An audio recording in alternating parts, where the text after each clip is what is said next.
정부가 가계부채 구조 개선을 위해 마련한 안심전환대출이 오는 24일 출시됩니다. 안심전환대출은 변동금리나 이자만 상환하고 있는 주택담보대출을 중도 상환 수수료 없이 고정금리로 전환해주는 것인데요. 금융당국이 안심전환대출 금리를 예상보다 낮게 정한 것이 알려지면서 각 은행의 고객들의 문의 전화가 급증하고 있습니다. 자세한 이야기 정은규 기자와 함께 나눠보도록 하겠습니다. 안녕하세요. 네, 안녕하십니까? 아무래도 가장 궁금한 부분이 금리가 아닐까 싶은데요. 이 안심전환대출의 금리는 어떻습니까?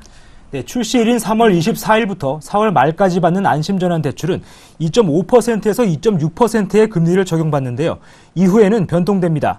또 안심전환대출은 기본형과 조정형 이 두 가지의 금리 유형이 있는데요. 기본형은 대출 실행일부터 대출 만기일까지 동일한 금리가 유지되고 조정형은 5년마다 금리가 조정됩니다.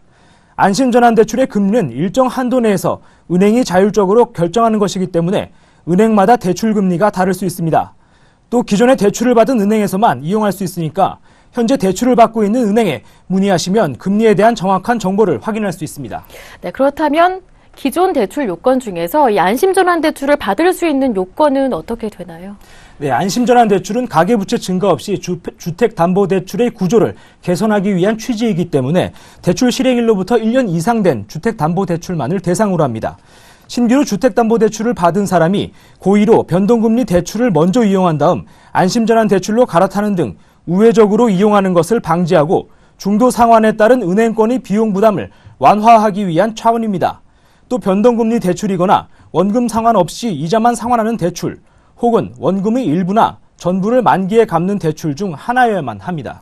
네, 그렇다면 기존 대출이 고정금리였더라 하더라도 일부만 분할 상환 조건으로 대출을 받았다면 전환할 수 있는 건가요? 네, 결론부터 말씀드리면 방금 말씀하신 사례의 경우에도 전환이 가능합니다. 금리 유형이나 상환 방식 이 둘 중에 하나라도 안심전환 대출의 요건을 충족하면 전환 대상에 해당됩니다. 하지만 적격대출이나 보금자리론, 국민주택기금은 전환 대상에서 제외됩니다.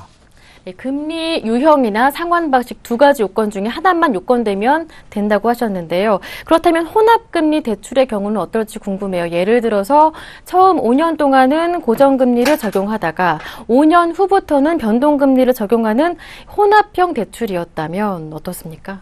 네, 이런 경우에는 현재 이용 중인 금리가 판단의 기준이 됩니다. 네. 안심전환대출 신청일 현재 고정금리 기간에 있다면 전환대출 대상이 되지 않습니다. 원금 상환 여부도 현 시점을 기준으로 판단하게 되는데요. 예를 들어 부분 분할 상환이거나 전부 분할 상환일 경우 원금 상환을 개시하지 않았다면 전환 대상에 포함될 수 있습니다. 그럼 이것도 궁금해지는데요. 기존에 연체가 있던 분들은 자격 요건이 되는 건가요? 네, 반드시 연체 기록이 없어야만 하는 것은 아닙니다. 하지만 전환 신청일 기준으로 최근 6개월 동안 30일 이상 연체 기록이 있을 경우 안심전환 대출을 이용할 수 없습니다. 다시 말해 연체 기록이 있더라도 30일 미만이거나 6개월 이전에 발생한 연체인 경우엔 안심전환 대출을 활용할 수 있습니다. 네, 그렇다면 안심전환 대출은 무조건 좋은 것인지 신청을 고려하시는 분들이라면 어떤 점을 유의해야 될까요? 네, 반드시 유의하셔야 할 부분이 안심전환 대출이 원금 상환을 필수 조건으로 하고 있다는 점인데요. 이 부분이 왜 문제가 되냐 하면 이자만 상환하고 계신 분들의 경우 당장 월별로 납부해야 하는 금액은 늘어날 수 있기 때문입니다. 또 고정금리 대출로 전환을 고려할 때 가장 불안한 부분이 혹시라도 금리가 더 내려가지 않을까 하는 점인데요. 정부가 지난해 말부터 고정금리 대출로의 전환을 장려해서 은행들도 이에 동참해왔습니다. 은행권에 따르면 최근 금리가 또 한 번 내리자 미리 고정금리 대출로 전환하신 고객들의 항의도 적지 않은 상황입니다. 네. 한국은행이 사상 최저 금리를 결정한 이후에 추가 금리 인하에 대한 가능성도 속속 고개를 들고 있습니다.